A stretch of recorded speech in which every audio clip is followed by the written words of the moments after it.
নমস্কার বন্ধুরা, আমি ডক্টর প্রবীর বাসু। আমি consultant urologist, male sales expert.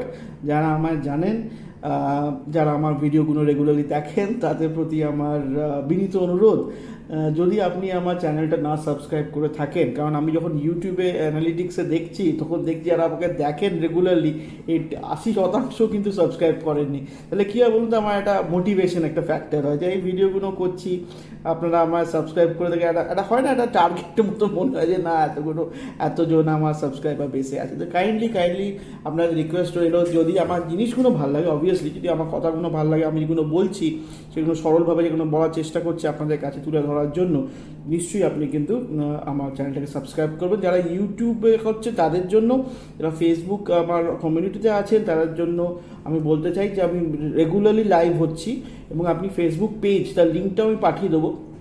সেখানে কিন্তু আপনারা, যদি আপনি ইউটিউবে দেখছেন, দুটো স্যামালটেনিয়াস দুটো প্ল্যাটফর্মে আমি পোস্ট করি। তো বেসিক্যালি আপনার যেটা আমি আজকে যেটা ইম্পর্টেন্ট একটা বার্তা নিয়ে এসেছি, সেটা হচ্ছে অনেক বয়স্ক মানুষেরা আমার কাছে আসছেন প্রস্টেটিক প্রবলেমস নিয়ে, এবং তারা কিন্তু আগেও অনেক সিনিয়র ইউরোলজিস্টকে দেখিয়েছিলেন, এবং অনেক নামি দামি সিনিয়র ইউরোলজিস্টকে দেখিয়েছিলেন, এবং তারা বলেন, ডাক্তারবাবু একটা অদ্ভুত আমি দেখেছি, এটা ট্রেন্ড আমি দেখতে পাচ্ছি, ডাক্তারবাবু ওই যে অমুক বড় ডাক্তারকে আমি দেখিয়েছিলাম, উনি কিন্তু আমার পায়খানার দ্বারে আঙুল দিয়ে দেখেছিলেন, আপনি কিন্তু এখন পায়খানার দ্বারে আঙুল দিয়ে দেখলেন না। সত্যি কথা বলতে কি, আগেকার দিনে তখন তো এতটা আল্ট্রাসাউন্ড এতটা ইম্পর্টেন্ট ছিল না, পিএসএ অতটা নিয়ে আমরা ওয়াকিবহাল হতাম না। সুতরাং তখন আমরা অনেক সময় রেকটাল এক্সামিনেশনের ওপর আমার অনেক কিছু ডিপেন্ডেন্ট ছিল। ফর লাইকলি যে প্রস্টেটের কেমন টেক্সচার, কেমন প্রস্টেটের হার্ড আছে কিনা, সফট আছে কিনা। এখনকার দিনে আমরা সিমটমসই বুঝে যাচ্ছি যে আপনার প্রস্টেট অ্যাবসেস আছে কিনা, সেই জন্য আঙুল দেওয়ার দরকার নেই, প্রস্টেট অ্যাবসেস আমরা আঙুল দিও না। অ্যাকিউট প্রস্টেটাইটিসে ডিআরই মানে ডিজিটাল রেকটাল এক্সামিনেশনও খুব একটা কিন্তু করা কথা নয়।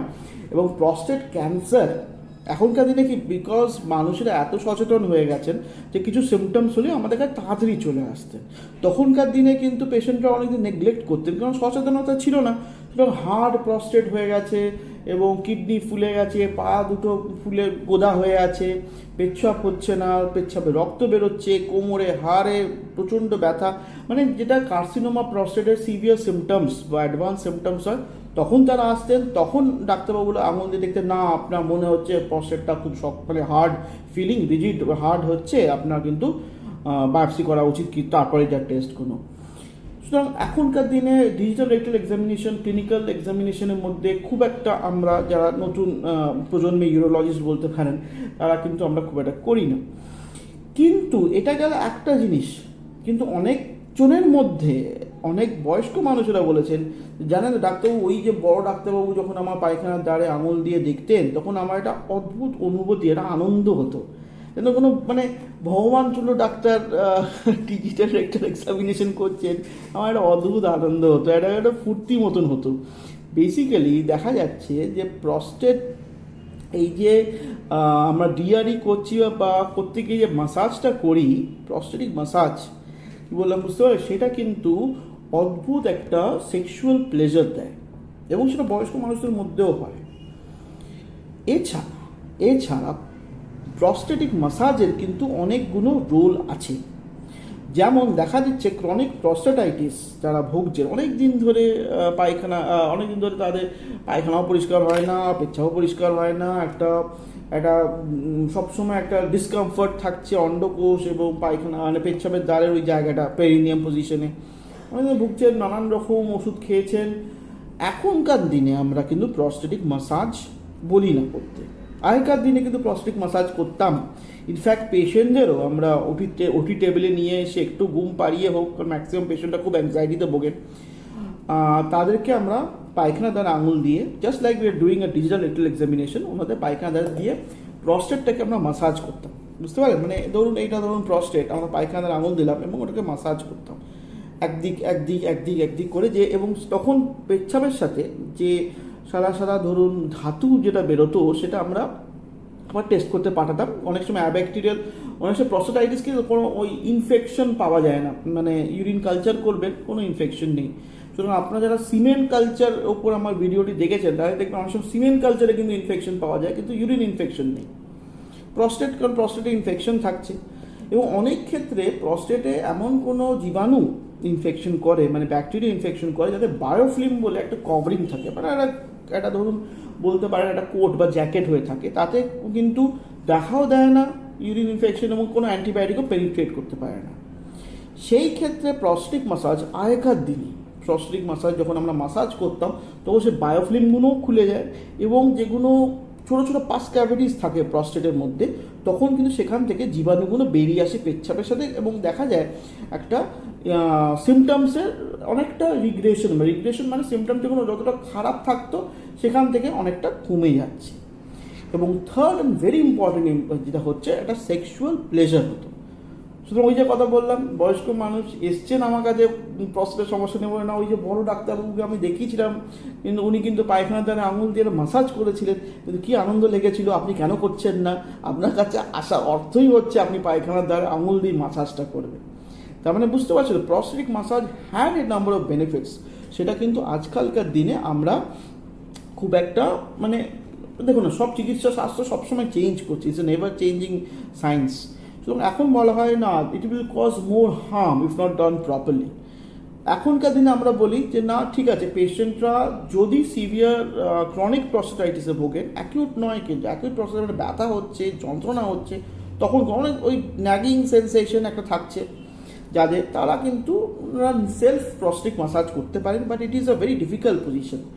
মানে ব্যাপারটা হচ্ছে কি, তাদের কিন্তু এখন তখন জ্বর জ্বালা নেই, পায়খানা কোনো কনস্টিপেশন নেই, খুব ভেরি ইম্পর্ট্যান্ট, আইবিএস নেই, মানে আইবিএস হচ্ছে কি ইরিটেবল বাউল সিনড্রোম, মানে মাঝে মাঝে শক্ত পায়খানা, মাঝে মাঝে পাতলা পায়খানা, তারপরে কোনো রেকটাল স্পিংটারে কোনো মানে ধরুন অ্যানাল ফিশার বা ফিস্চুলা বা পাইলস কিচ্ছু নেই, বুঝতে পারলেন তো।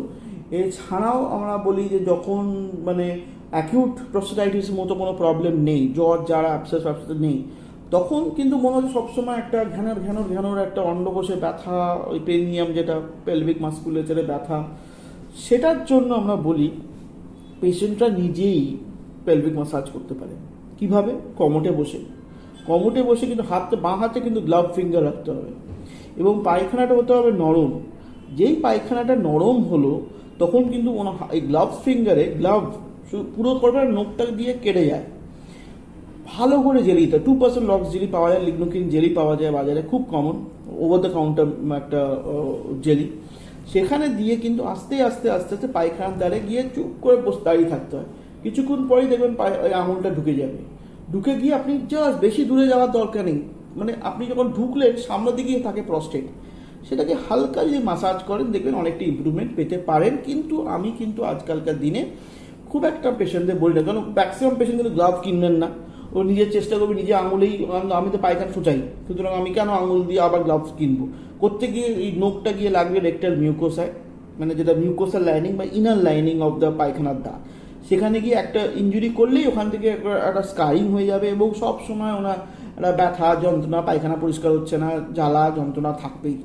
সুতরাং যারা এনাফ মোটিভেটেড, এটা কিন্তু খুব ইম্পর্টেন্ট, মোটিভেশন থাকতে হবে, এনাফ মোটিভেশন থাকছে এবং তারা ঠিকঠাক করতে পারছেন, তারাই খালি মাত্র এই প্রস্টেটিক মাসাজ করতে পারে, বাকিরা কিন্তু কেউ করবেন না। এটা কিন্তু খুব ইম্পর্টেন্ট ব্যাপার এবং এটা কিন্তু সেক্সুয়াল প্র্যাকটিসেসের মধ্যেও অনেকে ইউজ করেন। তাদেরকেও বলবো যে যারা এই ফর ফ্যান্টাসি এবং সেক্সুয়াল এর জন্য, মানে সেক্সুয়াল বলতে পারেন যে সেন্সেশন বাড়ানোর জন্য রেকটাল মাসাজ পার্টনারকে দিয়ে করাচ্ছেন, তাদেরকেও বলতে হবে না আপনি গ্লাভ পরুন, এনাফ অফ জেলি। কারণ দেখুন, আপনি ভ্যাজাইনা আঙুল দিতে পারেন, ভ্যাজাইনাটা সিক্রিশন হয়, ওটা লুব্রিকেন্ট, একটা লোকাল লুব্রিকেন্ট হয়, কিন্তু রেকটামে কিন্তু কোনো লুব্রিকেন্ট হয় না, মানে লুব্রিকেশন মানে একদম নরম করে দিচ্ছে, মোলায়েম করে দিচ্ছে, ওরম জিনিস কিন্তু আপনাকে জেলি লাগিয়েই করতে হবে। এটা আমি একটা বললাম, বুঝতে পারলেন, এটা খুব ইম্পর্টেন্ট। এটা একটা type of rectal prostatic massage, যেটা মোটিভেটেড যারা আপনি করেছেন, প্রথমত আপনি ডাক্তারবাবুর কাছে যান, গিয়ে বলুন, ইউরোলজিস্টের কাছে যান যে আমার প্রস্টেট ম্যাসাজ কি আদৌ লাগবে। যদি ডাক্তারবাবু মনে করেন আপনার প্রস্টেট ম্যাসাজ লাগবে, তাহলেই আপনি করবেন, নইলে করতে যাবেন না। এবং এই প্রস্টেট মাসাজ যে অনেকগুলো আমরা ভুল ভ্রান্তি মানে জেনারেল পপুলেশনে দেখি, সেটার জন্যই আমার এই ভিডিওটি করা। সুতরাং আজকালকার দিনে prostate massage doesn't have much of a role, মানে খুব একটা উপকারিতা বলতে পারে সায়েন্টিফিক লিটারেচারে নেই। ঠিক আছে, আজকের জন্য এইটুকু। কারণ এখন অনেক মেডিসিন, ভালো ভালো মেডিসিন চলে এসেছে, এবং এটা মনে করবেন না আপনার প্রস্টেট প্রবলেম হচ্ছে বলে আপনাকে ডাক্তারবাবু এসে আপনার প্রস্টেটটা ধরে কেটে দেবে, তা নয়। এখন অনেক মেডিসিন আছে, try all the medicines, lifestyle modification করুন যখন লাগবে। এখন ভালো ভালো লেজার এনার্জি আমরা লেজার সোর্স আমরা ইউজ করছি, এনার্জি এখন অনেকগুলো ভালো ভালো এনার্জি চলে এসছে, এবং তারাও আপনি তাড়াতাড়ি সুস্থ হয়ে যেতে পারেন। ঠিক আছে, সুতরাং যদি আমার এই বলা ধরন যে এই যেভাবে আমি চেষ্টা করি যে এত কমপ্লিকেটেড ইস্যুসগুলো আপনার কাছে খুব ভালোভাবে আপনার কাছে তুলে ধরা, যদি ভালো লাগে নিশ্চয়ই আপনি আমার চ্যানেলটা সাবস্ক্রাইব করবেন, এবং কিছু প্রবলেম হলে আমার কমেন্ট সেকশনে নিশ্চয়ই আপনি কমেন্ট করবেন। এবং ফেসবুকে আমি আছি, যদি ফেসবুকে যারা নেই আমার কমিউনিটিতে, নিশ্চয়ই আমার ফেসবুক পেজটা আমি দিয়ে দেবো কমেন্ট সেকশনে। সেখানে আমি রেগুলার যে কখন লাইভ হচ্ছি সেটা আমি সবসময় ইনফরমেশন দিয়ে দিই। কারণ ইউটিউব লাইভটা সাধারণত অনেকগুলো করেছি, কিন্তু ইউটিউব লাইভ সামহাও মানে আমার সাবস্ক্রাইবাররা ভুলে যান দেখতে, এবং অনেক কিছু বলা হয় কিন্তু সেই জন্য ইউটিউব লাইভটা পরে পাবলিশ হয় না, দেখা যাচ্ছে, এটা আমি নোট করে দেখেছি। সুতরাং আবার বলছি, যারা যারা আমার ভিডিওগুলো দেখছেন আর এতক্ষণ আমার বক্কাবাজি শুনছেন, তাহলে কিন্তু প্লিজ আমার চ্যানেলটা সাবস্ক্রাইব করবেন, বা like my video, like my page also if you are seeing on the Facebook. আজকের দিন এইটুকু রইলো, আবার আসবো। সাবধানে থাকবেন, সুস্থ থাকবেন, নমস্কার।